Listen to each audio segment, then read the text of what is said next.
এটা পুরনো জগন্নাথ মন্দির, শ্রী শ্রী জগন্নাথ মন্দির, স্থাপিত হয়েছে 1410 সালে।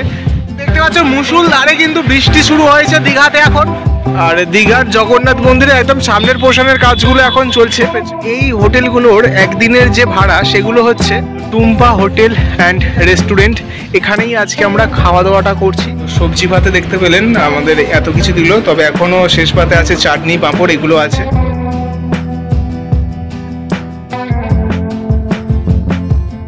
এখন দাঁড়িয়ে আছি দীঘার জগন্নাথ মন্দিরের মূল প্রবেশ পথের একদম সামনে।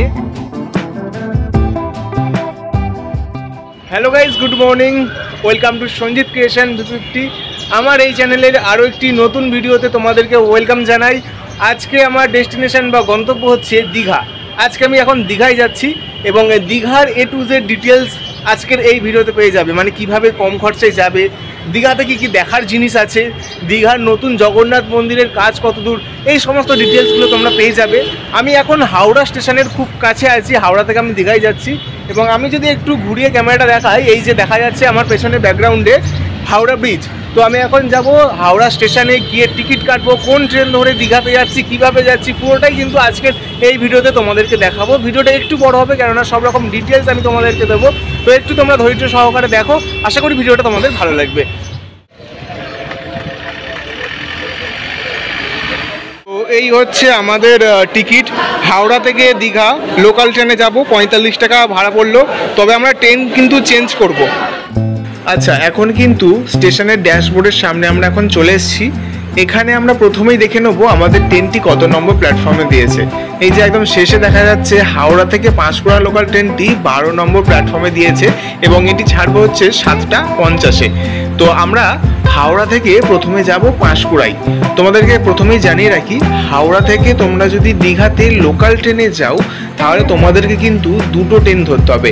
এক হচ্ছে হাওড়া থেকে পাঁশকুড়ায় নেমে সেখান থেকে কিন্তু তোমাদেরকে ট্রেন চেঞ্জ করে দীঘায় যেতে হবে যদি লোকাল ট্রেনে যাও। আর তোমরা যদি এক্সপ্রেসে যাও তাহলে হাওড়া থেকে এক্সপ্রেস তোমরা ডাইরেক্ট পেয়ে যাবে দীঘার। তো সেক্ষেত্রে ভাড়াটা একটু বেশি। তো কম খরচায় যেতে চাইলে তোমরা লোকাল ট্রেনে যেতে পারো। তো ফাইনালি আমাদের হাওড়া থেকে পাঁশকুড়া লোকাল ট্রেনটি ছেড়ে দিল এবং আমাদের শুরু হলো হাওড়া থেকে পাঁশকুড়া এবং পাঁশকুড়া থেকে দীঘা ট্রেন জার্নি।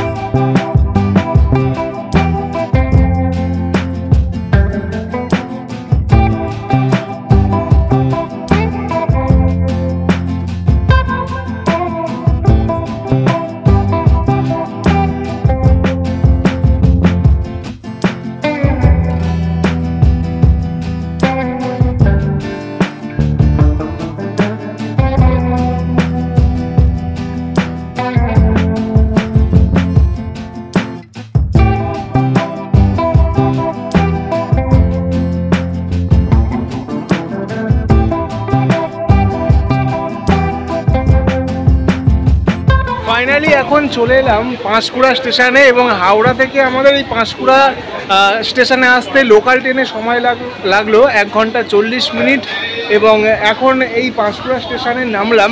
এইখান থেকে এবার দীঘা যাওয়ার জন্য আলাদা কিন্তু ট্রেন ধরতে হবে, যেটা তোমাদেরকে বলেইছিলাম। সম্প্রতি আমাদের এই পাঁশকুড়া থেকে দীঘার একটি নতুন লোকাল ট্রেন চালু হয়েছে, তো সেটাই আমরা এখন ধরবো। আর এই হচ্ছে আমাদের পাঁশকুড়া দীঘা লোকাল ট্রেনটি। এটা হচ্ছে 1 নম্বর প্ল্যাটফর্ম থেকে ছাড়বে, এই যেখানে দীঘা লেখা আছে, এবং এটা হচ্ছে পাঁশকুড়ার 1 নম্বর প্ল্যাটফর্ম। এটা হচ্ছে 11টায় এখন ছাড়বে আমাদের এই ট্রেনটি। অবশেষে পাঁশকুড়ার 1 নম্বর প্ল্যাটফর্ম থেকে সকাল 11টায় আমাদের পাঁশকুড়া দীঘা লোকাল ট্রেনটি ছাড়লো এবং পাঁশকুড়া থেকে দীঘার দূরত্ব 117 কিলোমিটার এবং পাঁশকুড়া থেকে দীঘায় যেতে মাঝখানে টোটাল 16টি স্টেশন পড়ে, অর্থাৎ 16টি স্টেশন অতিক্রম করে 17 নম্বরে হচ্ছে দীঘা এবং টোটাল হচ্ছে 117 কিলোমিটার। এবং মাঝখানে কোন কোন স্টেশন হয়ে যাচ্ছে সেটি জানার জন্য আমার এই ভিডিওটা তোমরা দেখে নিতে পারো। এটি হচ্ছে পাঁশকুড়া থেকে দীঘা প্রপার একটি ভিডিও করা আছে। তোমরা যারা পাঁশকুড়া থেকে দীঘা যাবে অবশ্যই কিন্তু এই ভিডিওটা তোমরা দেখে নিতে পারো, তাহলে আরও এক্সট্রা কিছু ইনফরমেশন তোমরা এই ভিডিওতে পেয়ে যাবে।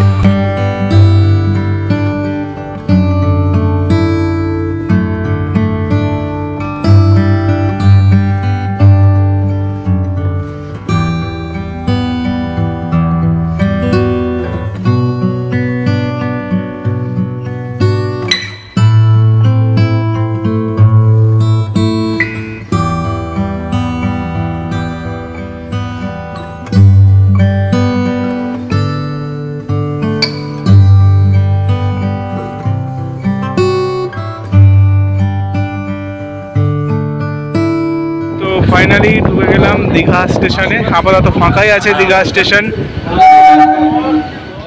ফাইনালি হাওড়া থেকে 190 কিলোমিটার ট্রেন জার্নি করে এখন এসে পৌঁছেছি দীঘা স্টেশনে।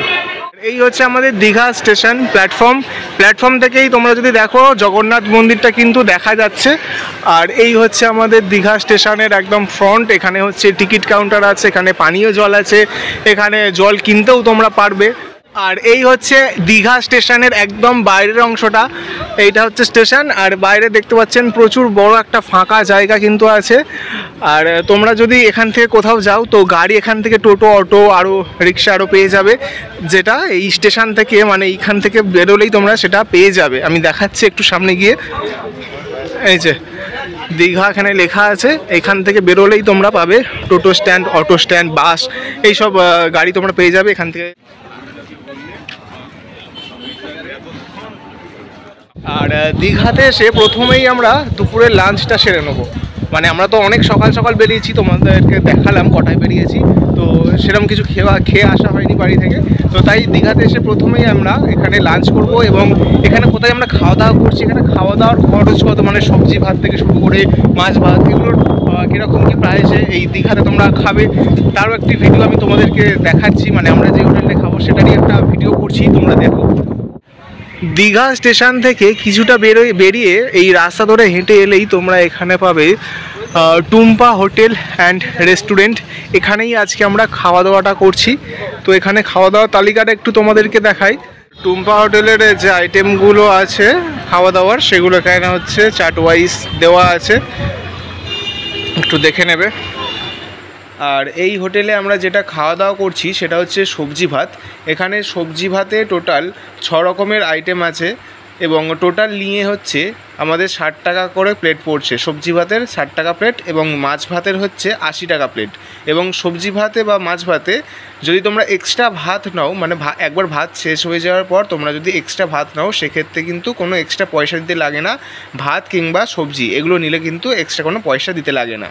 তো সবজি ভাতে দেখতে পেলেন আমাদের এত কিছু দিল, তবে এখনও শেষ পাতে আছে চাটনি, পাঁপড়, এগুলো আছে। আপাতত খাওয়া দাওয়া শুরু করছি। তো দীঘাতে এসে প্রথমেই আমরা খাওয়া দাওয়াটা করে নিলাম, কেননা সকাল সকাল বেরিয়েছিলাম, তোমাদেরকে দেখিয়েছি। তো এসে প্রথমে খাওয়া দাওয়াটা করলাম, তাই তোমাদেরকে খাওয়া দাওয়াটা প্রথমে দেখালাম। এখানে এসে তোমরা যদি সবজি ভাত আরও মাছ ভাত আরও খেতে চাও তো কীরকম খরচা পড়বে সেটা তোমাদেরকে দেখালাম। এবার বাকি ভিডিওগুলো আমি তোমাদেরকে দেখাচ্ছি, এখানে ভিউ পয়েন্ট, তারপরে এখানে আরও বাকি ডিটেলসগুলো তোমাদেরকে দেখাচ্ছি, তোমরা দেখতে থাকো। আর দীঘা স্টেশন থেকে বেরিয়েই মেন রাস্তা ক্রস করে এই সি বিচের দিকে যেতে গেলে তোমরা দুধারে অনেক হোটেল পেয়ে যাবে। এবং এই হোটেলগুলোর একদিনের যে ভাড়া সেগুলো হচ্ছে, তোমরা যদি এসি ছাড়া থাকো তাহলে একদিনে 800, এবং তোমরা যদি এসি রুম নাও তাহলে হচ্ছে একদিনে 1000। এই প্রাইসে তোমরা দীঘাতে যে কোনো হোটেল পেয়ে যাবে। তো প্রথমে আমি তোমাদেরকে দেখাচ্ছি নিউ দীঘাটা। নিউ দীঘার সমুদ্র সৈকত এখন যাচ্ছি, সেটা আমি প্রথমে দেখাই, তারপরে বাদবাকি জিনিসগুলো দেখাবো। আর দীঘা বিচে এলে বিচের অনেকটা আগে থেকে কিন্তু ঢেউয়ের আওয়াজগুলো পাওয়া যায়। আর আমি প্রথমবার এলাম দীঘা সমুদ্র সৈকতে, বেশ দারুণ লাগছে।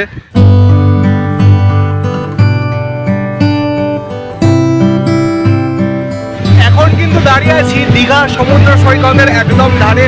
তো চলো সমুদ্র সৈকতটা একটু তোমাদেরকে দেখাই।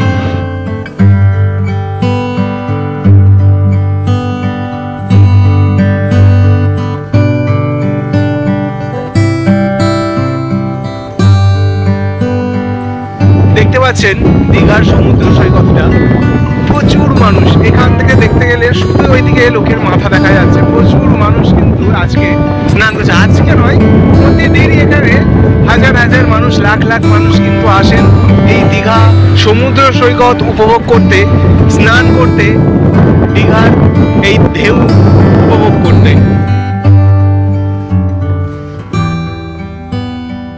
তো দীঘার সমুদ্র সৈকতটা, মানে নিউ দীঘার সমুদ্র সৈকতটা তোমাদেরকে দেখালাম। এখন চলো দেখাই দীঘার জগন্নাথ মন্দির কতদূর কাজ এগোলো সেটা দেখাবো। সামনেই তো আসছে ওপেনিং জগন্নাথ মন্দিরের, এখন কাজ কতদূর এগোলো একটু তোমাদেরকে দেখাই।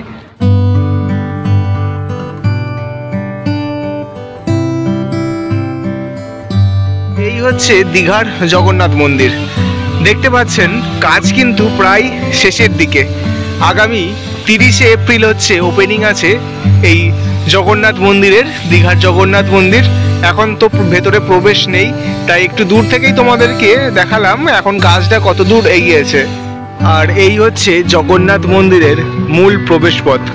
এই যে এখানে একটা ব্যানার দেওয়া আছে, যেরকমটা ছবিতে দেওয়া আছে ঠিক সেরকমভাবেই কিন্তু তৈরি হচ্ছে দীঘার এই জগন্নাথ মন্দির। আর এইখান থেকে মূল প্রবেশপথ দেখতে পাচ্ছেন, প্রবেশপত্র কমপ্লিট একদম 100%।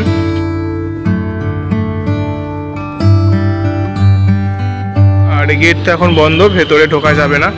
এখান থেকে একটু তোমাদেরকে দেখাচ্ছি, দারুণ কাজ কিন্তু ভেতরে।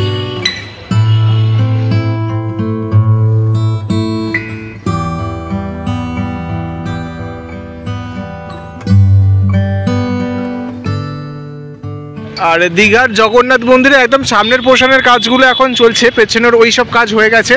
এই যে সামনের যে পুরো পোর্শনটা তোমরা দেখতে পাচ্ছ, এখানে পুরোটা কিন্তু ঘাস বসানো হচ্ছে।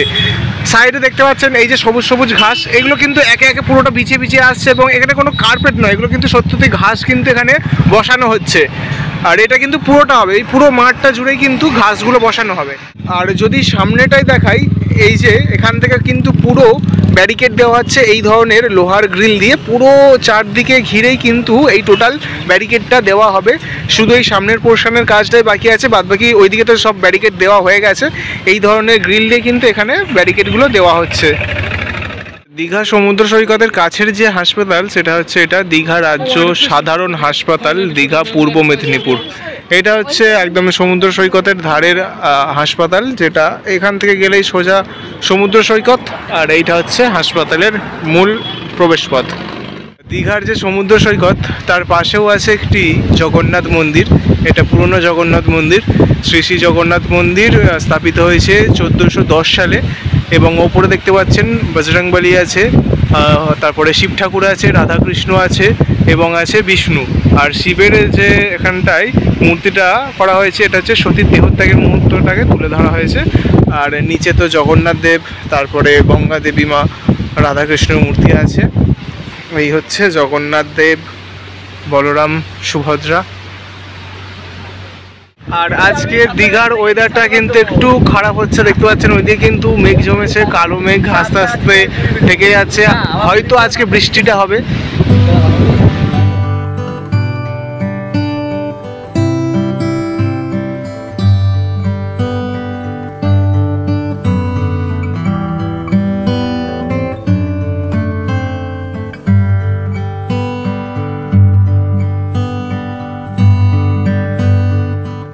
ফাইনালি বন্ধুরা, আজকের ভিডিওটা আমি এই পর্যন্ত শেষ করছি। তোমাদেরকে দীঘার সমস্ত বলবো না, বেশ অনেক কিছু খুঁটিনাটি ডিটেলস আমি তোমাদেরকে জানালাম, তথ্য জানালাম। এবং আমি কিভাবে এলাম, এখানে হোটেল খরচ কত, এখানে এসে খাওয়া দাওয়া করলে খাওয়া দাওয়ারই বা কীরকম খরচ। তো এই ছিল ভিডিও। তো ভিডিওটি ভালো লাগলে লাইক করবেন, চ্যানেলটা সাবস্ক্রাইব করবেন। এবং দীঘার আরও বেশ কিছু ডিটেলস আমি আলাদা ভিডিওতে দিয়েছি, কেননা এই ভিডিওটা অলরেডি অনেকটা বড় হয়ে গেছে। আরও কিছু ডিটেলস যদি এই ভিডিওর মধ্যে আমি ঢুকাই তো আরও বড় হয়ে যায় ভিডিওটা। তো আমি অত বড় ভিডিও করবো না, ছোটো ছোটো করে পার্টে পার্টে আমি দিচ্ছি। তো আপাতত আজকের ভিডিওটা আমি এই পর্যন্ত শেষ করছি। দীঘার আরও ডিটেলস জানতে চ্যানেলটা সাবস্ক্রাইব করে রাখো, একে একে তোমরা ভিডিও পেয়ে যাবে। আজকের মতো টাটা।